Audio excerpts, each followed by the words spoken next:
Bonjour à tous et bienvenue sur Campus Channel. Aujourd'hui, nous accueillons l'IESEG School of Management et son programme Grande École, le PGE. Et pour nous en parler, deux invités stars comme toujours, la directrice déléguée recrutement France et concours, Céline Verdrière, ainsi qu'une de ses étudiantes au programme Grande École Master 1, Joséphine Portier. Elles sont toutes les deux là pour répondre à toutes mes questions.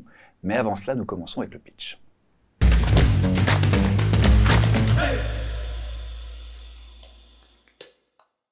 Le pitch, c'est 60 secondes, Céline, pendant lesquelles vous allez nous présenter le PGE. Est-ce que vous êtes prête? Prête. Eh bien, on vous écoute. Sûr de ses valeurs et valeurs sûres depuis plus de 60 ans, l'IESEG s'est imposé comme un acteur incontournable de l'enseignement supérieur en management et en business. L'IESEG propose un programme Grande École qui est en 5 ans et qui est accessible directement après le bac ou en admission parallèle, après un bac plus 1, un bac plus 2 ou un bac plus 3. Les valeurs fortes de l'IESEG s'articulent autour de l'acronyme ARISE. Accomplissements qui sont valeurs de responsabilité, d'intégrité, de solidarité et d'engagement.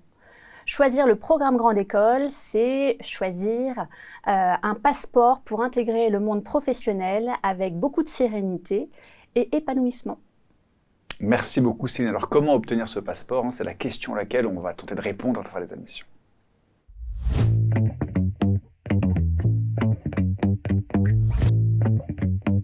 En tout cas, comment déjà déposer un dossier de candidature pour obtenir ce passeport, les voies d'admission, les modalités d'inscription, le mode d'emploi concrètement? Alors, en post-bac, le mode d'emploi, il s'appelle Parcoursup, puisque les étudiants vont choisir et faire leurs vœux sur Parcoursup. Pour entrer en post-bac dans le programme Grande École de l'IESEG, les étudiants vont passer le concours accès. Donc, ils vont faire le vœu concours accès sur Parcoursup. Et en sous-vœu, ils pourront choisir l'IESEG. Nous avons 2 sous-vœux, un pour le campus de Lille et un pour le campus de Paris. Le concours accès, c'est 3 épreuves écrites et 2 épreuves orales. Et nous prenons également en compte le dossier scolaire sur Parcoursup. Pour les entrées en admission parallèle, pour entrer en 2e année, ou en 3e année, ou en master, là, on est sur un concours sur dossier où on va décortiquer l'ensemble des pièces du dossier, les notes sur les bulletins scolaires, des lettres de recommandation, un CV et le score officiel d'un test d'anglais. Et puis, si le dossier est retenu, l'étudiant viendra passer 2 épreuves orales, un entretien de motivation et un oral d'anglais. Donc, post-bac, admission sur titre, c'est les 2 voies qu'on a abordées. Joséphine, post-bac, admission sur titre? Moi, je suis arrivée en première année, donc post-bac, et j'ai passé le concours Access. Concours Access, alors pourquoi tu as fait le choix de l'IESEG? Alors, j'ai fait le choix pour 2 raisons. D'abord, j'ai eu la chance de venir à une journée porte ouverte en première, et je conseille d'ailleurs aux étudiantes de faire les journées portes ouvertes, parce que moi, c'est clairement ce qui m'a décidé à venir à l'IESEG. J'ai adoré les locaux, j'ai pu aller sur le campus de Paris, et je suis aussi tombée sur des étudiants qui étaient très bienveillants et qui m'ont beaucoup appris sur l'IESEG, et c'est pour ça. Sur le campus de Paris, c'est les portes ouvertes que tu as fait, les JPO, c'est ça? Oui, c'est ça, exactement. Ok. Et alors, tu avais le choix entre le campus de Lille, le campus de Paris aussi, on va y revenir sur cette question-là. Et alors, tu as choisi d'aller sur le campus de Paris parce que tu as fait les JPO à Paris? En partie, mais aussi parce que, de ce que j'avais entendu, le campus de Paris paraissait très sympathique, avec toutes les personnes, etc., qui étaient, et oui, j'ai bien aimé. Ok. On parlait du concours accès. C'est difficile, le concours accès? Le concours accès, il n'est pas difficile si on s'y prépare bien. Il est accessible aux étudiants de terminale. Et c'est important de se préparer quand même en avance. Moi, j'ai beaucoup utilisé les annales du concours accès, donc je leur conseille vraiment de les utiliser. Uniquement ça? Pas de prépa en plus? Pas de préparation au-delà des annales que tu as pu trouver sur le site? Pour moi, une prépa n'est pas nécessaire. Après, si elle peut rassurer certains, elle est faisable, mais c'est pas du tout nécessaire. Les annales du concours accès, si on est rigoureux, ça fonctionne très bien. Et comment tu t'es donc préparé? Uniquement via ces annales? Rien d'autre? Pour les oraux, comment on se prépare à un oral? Alors pour l'oral, moi je sais que j'ai fait appel à des proches pour qu'ils essayent de m'expliquer ce qui a été... Donc, je me suis entraînée avec eux, qui m'expliquent ce qui a été bien, ce qui a été un peu moins bien, comment être convaincant, et ça a bien fonctionné. Le type de questions qu'on t'a posées? C'est des questions surtout de personnalité. Sur mes projets futurs. Pas forcément, mais plus sur mes projets futurs ou même ce que j'avais fait au lycée, etc. Ce que j'aimais dans la vie. Vraiment, il faut être naturel.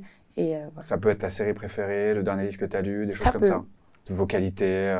Oui, c'est possible. Est-ce que tu avais préparé, comme Céline, ton pitch avant de te rendre à l'entretien? J'avais préparé un pitch de à peu près, je crois que c'était 1 minute ou 2 minutes pour me présenter de façon très synthétique. Et après, comme ça, je permettais au jury de rebondir sur ce que j'avais pu dire pendant mon pitch.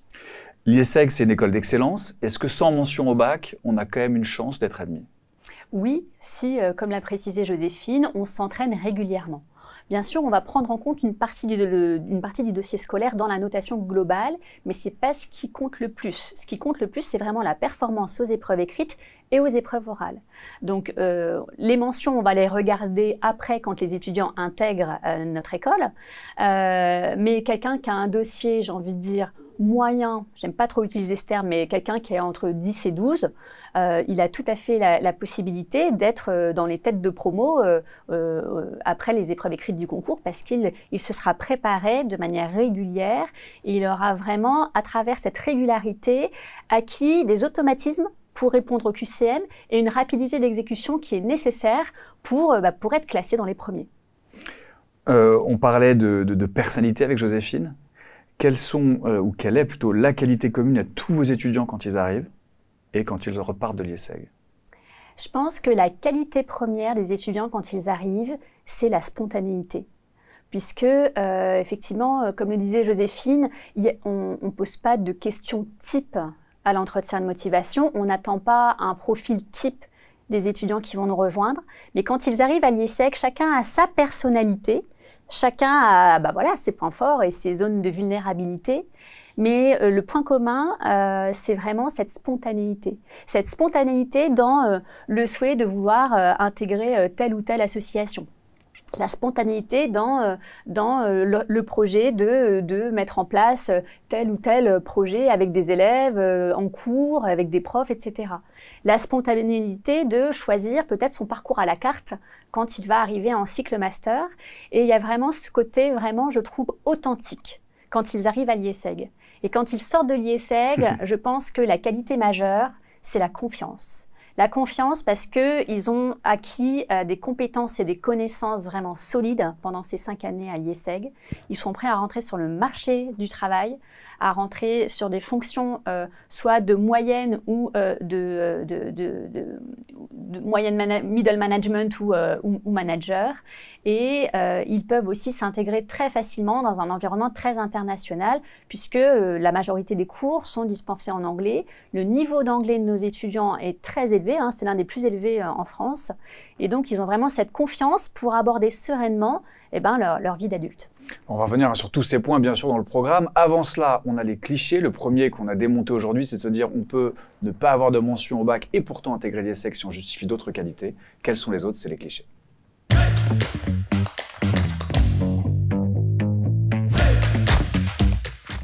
Joséphine, le cliché auquel tu penses quand on évoque l'IESEG? Alors, un des clichés que j'ai beaucoup entendu, c'est faire une école de commerce, c'est faire de la vente, uniquement de la vente. Et je me suis rendu compte, enfin je le savais déjà avant. En Master 1, ouais, alors on en est où sur la vente?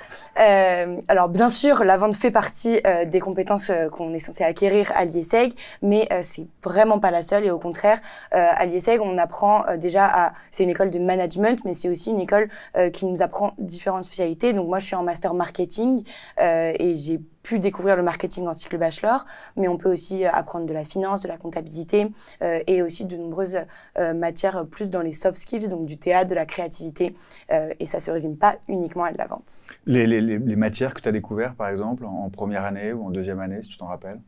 Alors, je me souviens qu'on avait du théâtre et ça m'a beaucoup surpris parce que je ne m'attendais pas forcément à faire du théâtre en école de commerce.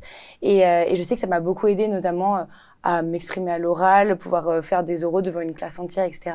C'était quelque chose que j'aimais pas spécialement au lycée et ça nous a beaucoup aidé, beaucoup appris. Et la créativité aussi, on avait des cours dédiés à réfléchir à comment être plus créatif et trouver des solutions pour demain. Céline parlait de confiance en soi. Une fois qu'on est diplômé, on a plus confiance en soi. Donc toi, déjà, ça fait 4 ans. Donc normalement, tu as vraiment beaucoup plus confiance en toi. Et il paraît que notamment ces cours de théâtre doivent vous aider à développer cette confiance. Tu confirmes? C'est comment vous faire des exercices spécifiques au management ou c'est incarner Juliette de Roméo et Juliette ou c'est... Alors, tout dépend de ce qu'on veut faire de cette confiance en soi. Mais pour moi, évidemment, je n'ai pas le même taux de confiance en moi. J'avais pas du tout le même en première année que maintenant. Et je pense que ça nous donne aussi confiance dans le futur.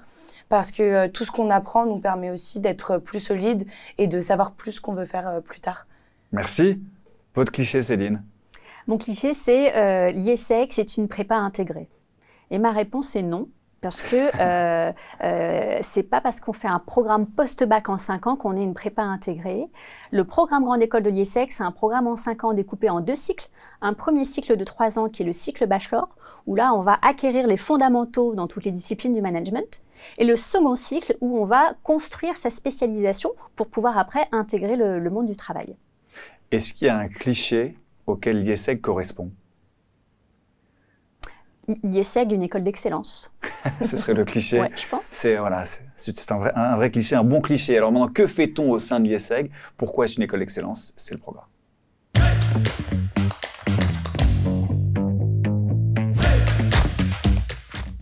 Et justement, Céline, quel est l'ingrédient secret, spécial, je ne sais pas, qui maintient l'IESEG en tête des classements? Je pense que le premier ingrédient, c'est l'interdisciplinarité. Depuis quelques années, l'IESEG a retravaillé le contenu de son programme Grande École en intégrant l'interdisciplinarité à tous les étages, à tous les niveaux. Tous les étudiants, par exemple, qui sont dans le premier cycle, donc les 3 premières années du programme Grande École, travaillent sur des projets interdisciplinaires en groupe. Et l'idée, c'est de mettre tout de suite en application ce qu'on a appris en cours au profit d'un projet lié avec une entreprise. L'idée de l'interdisciplinarité, c'est je vais décloisonner les enseignements et mettre tout de suite en pratique ce que j'ai appris en compta, en business exploration, en gestion, en marketing, etc. Et ça, c'est vraiment quelque chose qui plaît beaucoup aux étudiants parce que ça les met tout de suite dans du concret, mais ils n'ont pas besoin d'attendre de faire leur stage de fin d'année pour mettre en application ce qu'ils ont appris. Là, chaque semestre, ils travaillent sur un projet interdisciplinaire. Donc, on parle de hub interdisciplinaire, c'est ça? En tout cas, c'est ce que j'ai pu lire. Tout à fait, c'est un hub interdisciplinaire. L'interdisciplinarité, c'est à la fois ces projets interdisciplinaires, mais c'est aussi la capacité de permettre aux étudiants de rajouter des compétences à leur carte. Par exemple, sur le cycle master, les étudiants vont choisir ce qu'on appelle une majeure, donc une dominante, une matière privilégiée. Joséphine a cité le marketing, elle, sa majeure, c'est le marketing. Mais on propose aussi aux étudiants de choisir une mineure, c'est-à-dire une autre matière qui ne sera pas dominante, mais qu'ils vont pouvoir choisir pour compléter leur parcours. Je peux faire une majeure en marketing et puis faire une mineure en RH parce que je suis intéressée par les ressources humaines, ou faire une mineure en audit ou autre. L'idée, c'est de proposer à travers cette forme d'interdisciplinarité un programme à la carte pour nos étudiants. Lille ou Paris La Défense, le LOSC ou le PSG, si je caricature, comment est-ce que tu as choisi, comment est-ce qu'on choisit, à quel moment tu as dû choisir? Alors, on choisit au niveau de Parcoursup. Une fois qu'on a été admis à l'IESEG, on a le choix de notre campus. Il faut bien expliquer sur Parcoursup qu'on veut les 2 campus. Enfin, moi, c'était le cas. Et mon choix s'est porté sur Paris parce que j'habite pas loin du campus. Donc voilà, c'était pas plus compliqué que ça. Après, je sais qu'il y a énormément d'étudiants qui veulent plus quitter chez eux, etc., partir à Lille. Lille, c'est une ville étudiante qui est très sympathique et les locaux de l'IESEG Lille sont aussi très sympas. Mais pour le coup, il n'y a aucune différence majeure entre les 2 campus, que ce soit en termes de matière, d'examen, même de professeurs. Il y a certains professeurs qui sont sur les 2 campus. Donc voilà. Mais moi, j'ai entendu dire qu'à Lille, il y avait un nouveau campus qui avait ouvert récemment. Un nouveau set de building? Alors effectivement, on a rénové les campus, les campus principaux et il y a un nouveau bâtiment qui a ouvert l'année dernière pour compléter justement l'offre et permettre d'accueillir vraiment avec beaucoup de qualité l'ensemble de nos étudiants. Et qu'est-ce qu'ils ont de bien, ces nouveaux campus? Alors, ce sont des campus durables, où c'est vrai qui ont été faits avec des matériaux éco-responsables. On a aussi sur cette notion de durabilité, on est sur du zéro plastique. Donc voilà, on fait beaucoup de recyclage. Et puis, il y a cette capacité, cette modularité. On parle d'interdisciplinarité, mais on est aussi sur la modulation des espaces, où on a des espaces, par exemple, dans le nouveau bâtiment qu'on a à Lille, dans les escaliers, voilà, il y a des petites niches où les étudiants, ou même nous, les salariés, on peut aller s'installer pour travailler sur un projet d'équipe ou une réunion ou autre. Et l'idée, c'est vraiment d'utiliser au maximum tous les mètres carrés disponibles. J'ai eu l'occasion de passer sur place, il y a plein de petits endroits sympas justement, comme ça on peut se regrouper, bosser en groupe. Diversité in vivo, le projet PPP, on parlait de ce nouveau campus éco-responsable, la RSE est au cœur de ce programme? La RSE est vraiment au cœur du programme de l'IESEG et fait partie de l'ADN de l'IESEG. Vraiment, dans le développement stratégique de l'école, la RSE prend une place vraiment très importante. C'est un véritable pilier qu'on va retrouver au sein des cours. Dans toutes les disciplines, il y a forcément une teinte RSE. Tous les enseignants-chercheurs de l'IESEG doivent aussi travailler sur ce point-là dans leur expertise de recherche. On a des campus durables. Et puis, on a aussi le fameux projet PPT. Et je laisse Joséphine en dire quelques mots. Oui. Alors, vas-y. Oui, alors le projet PPP, donc c'était People Profit Planet. Et moi, je l'ai effectué l'année dernière, si je m'en souviens bien. Et, c'était il y a un an. Oui, c'était il y a un an ou un an et demi. Et donc, l'idée, c'était d'aider une entreprise. Donc, c'était un cas concret, comme disait Céline, ça fait partie de nos projets interdisciplinaires. Et c'était, on devait aider une entreprise à mieux recycler ses déchets. C'était SANEF sur les aires d'autoroute. Donc, c'était un projet très concret parce qu'on avait de réelles stations-service Enfin, il fallait réfléchir autour de réelles stations-service. Et au final, on devait présenter notre idée à l'entreprise. Donc, aller dans les locaux de l'entreprise et leur donner notre idée. Et ils pouvaient nous donner ensuite un retour sur nos idées. Donc, ça nous permet de réfléchir, nous aussi, sur... En groupe de combien? Vous étiez en groupe de combien? Je crois que sur ce projet, on était 8. Un groupe de 8 et en gros, un peu comme des consultants, une entreprise vous livre sa problématique et vous devez tenter de la résoudre. Exactement ça. Est-ce qu'ils se sont inspirés de certaines de vos idées? Alors, je crois qu'on a été 10 groupes à peu près et ils ont pris un petit peu des idées de, je crois que 5-6 groupes pour essayer d'améliorer leur fonctionnement sur ces aires d'autoroute. À quoi ça ressemble une journée type au sein de l'IESEG? Alors pour moi, il n'y a pas une journée pareille à l'IESEG parce qu'il y a des projets de groupe qui peuvent être différents, puis des activités, des cours qui sont aussi très différents. Mais généralement, on a des cours, tout dépend de la journée, mais on a environ, par exemple, 5-6 heures de cours par jour. Et ensuite, il y a beaucoup d'activités sportives qui sont aussi possibles d'être faites à l'IESEG. Donc voilà, il faut adapter son temps et son énergie sur toute la journée. Ce qui t'a le plus changé entre l'IESEG et le lycée? Je pense que c'est vraiment les matières dont on a parlé. Je m'attendais vraiment pas à des matières comme celle-ci, donc le théâtre, la créativité, mais aussi les projets de groupe. C'est vrai qu'au lycée, c'est beaucoup plus de travail individuel, et là, on nous demande beaucoup plus de travail en équipe, de travail de groupe, et c'était très intéressant. Comment on gère les conflits dans les travaux de groupe? Alors ça, on a aussi des cours pour nous apprendre à gérer les conflits. L'important, c'est la communication. Je pense que c'est vraiment la clé de chaque projet de groupe. Si tu devais ajouter une matière au PGE de l'IESEG? Non, parce que toutes les matières sont très intéressantes. Je pense que peut-être un petit peu plus de sociologie. Je sais qu'on en a un petit peu en première année, mais c'est des matières... donc quand on parle de people, ça peut être aussi intéressant d'avoir des matières un peu plus axées sur people. Voilà, je pense que l'IESEG t'a écouté et entendu ce que tu as dit. Est-ce que la vie associative est obligatoire? Pas du tout. Elle n'est pas obligatoire. Après, c'est un réel plus. Ça dépend vraiment des étudiants. Je sais que moi, j'ai eu la chance de faire partie de cette vie associative dès ma première année et elle m'a beaucoup apporté parce qu'en fait, elle nous responsabilise beaucoup plus et au-delà de nos projets de groupe, de nos cours, on a une vraie responsabilité, soit dans la création d'événements, dans le regroupement d'étudiants et ça nous permet aussi de découvrir. Moi, je sais que j'étais au pôle communication et j'ai pu apprendre à utiliser beaucoup de logiciels que j'aurais pas appris autrement. Et puis une dernière question à déboucher, est-ce que tu as le professeur qui t'a le plus marqué? Je pense que c'est un de mes professeurs de cette année qui est mon professeur de marketing international parce qu'il a vraiment une carrière à côté de ses enseignements et il nous partage très régulièrement son expérience. Très bien, alors peut-être que justement ce sera ton projet professionnel, on va avoir l'occasion d'en rediscuter à travers les débouchés.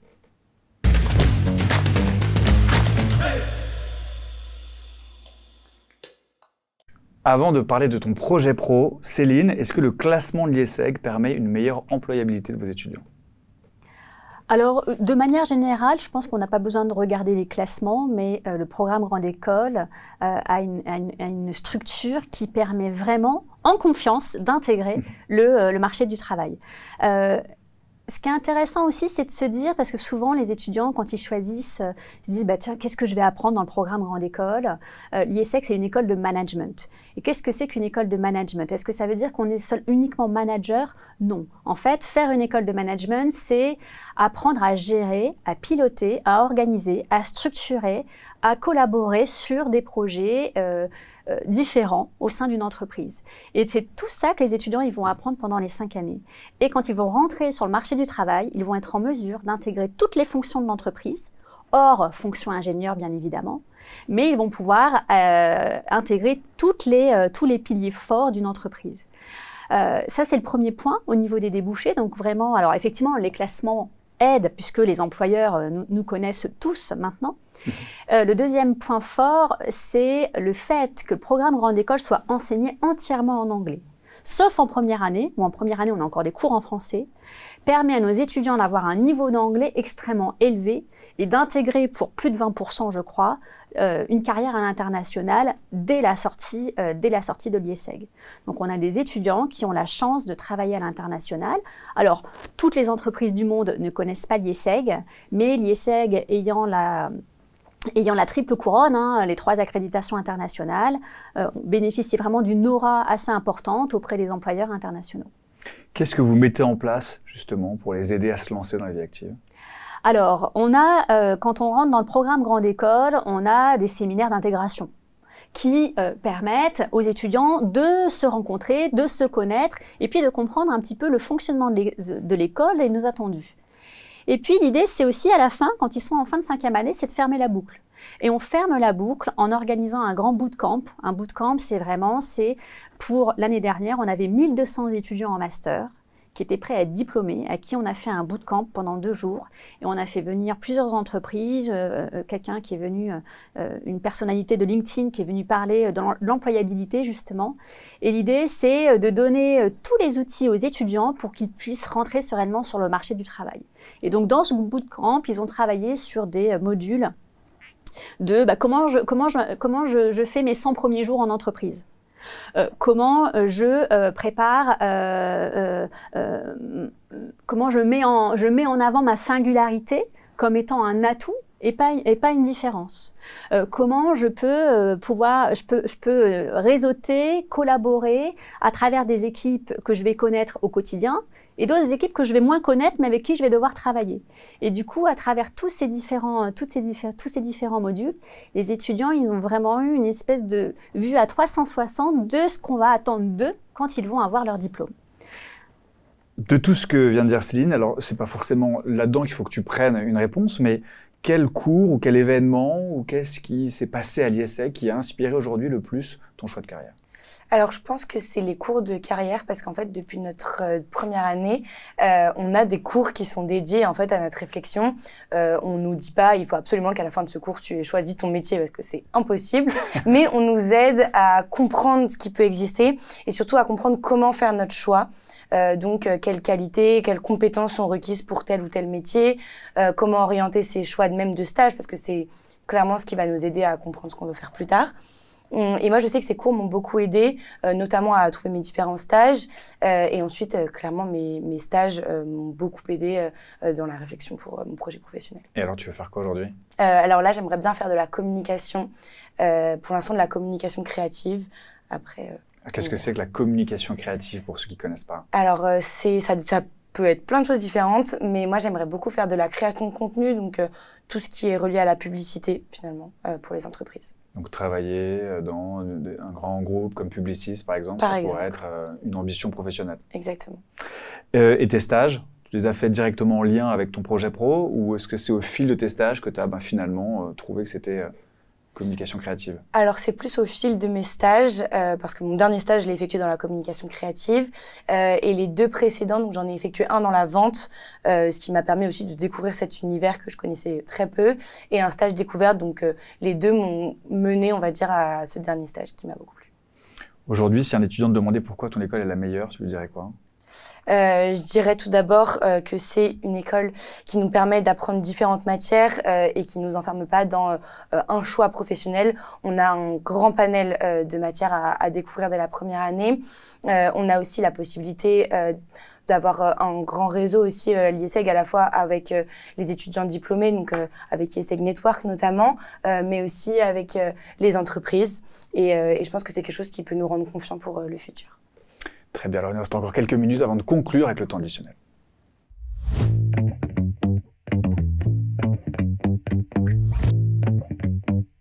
Le temps additionnel, hein, c'est quelques minutes pour peut-être ajouter un élément qu'on n'a pas encore mentionné, insister sur un élément cité, voilà, la RSE est au cœur du programme, interdisciplinarité, la possibilité d'avoir confiance en soi à la sortie, peu importe ce qui a été déjà dit, ou alors peut-être encore autre chose, ça c'est à vous de l'imaginer. Joséphine, quelle serait ta conclusion? Alors, si je dois conclure, je dirais que l'IESEG, c'est une école donc en 5 ans qui nous apprend énormément à la fois sur le plan personnel, mais aussi professionnel. On apprend des compétences techniques et qu'on peut mettre en place directement à travers des projets interdisciplinaires, mais aussi à travers les différents stages. Merci Joséphine. Céline, votre conclusion? Ma conclusion, c'est qu'avec le programme Grande École, on peut vraiment justement acquérir sereinement ce fameux passeport pour intégrer le marché du travail et pour se développer et développer des projets en lien avec des valeurs qui sont propres aux étudiants. Alors moi je vais citer Robert Joliet, le directeur académique du PGE. Notre programme Grande École est une formidable expérience d'apprentissage qui forme des leaders responsables et initiateurs du changement, intégrant les enjeux sociétaux, économiques, technologiques et éthiques. Si tout cela vous intéresse, l'IESEG School of Management, programme Grande École, le PGE pour les intimes. Merci d'avoir regardé Campus Channel, je vous dis à très bientôt.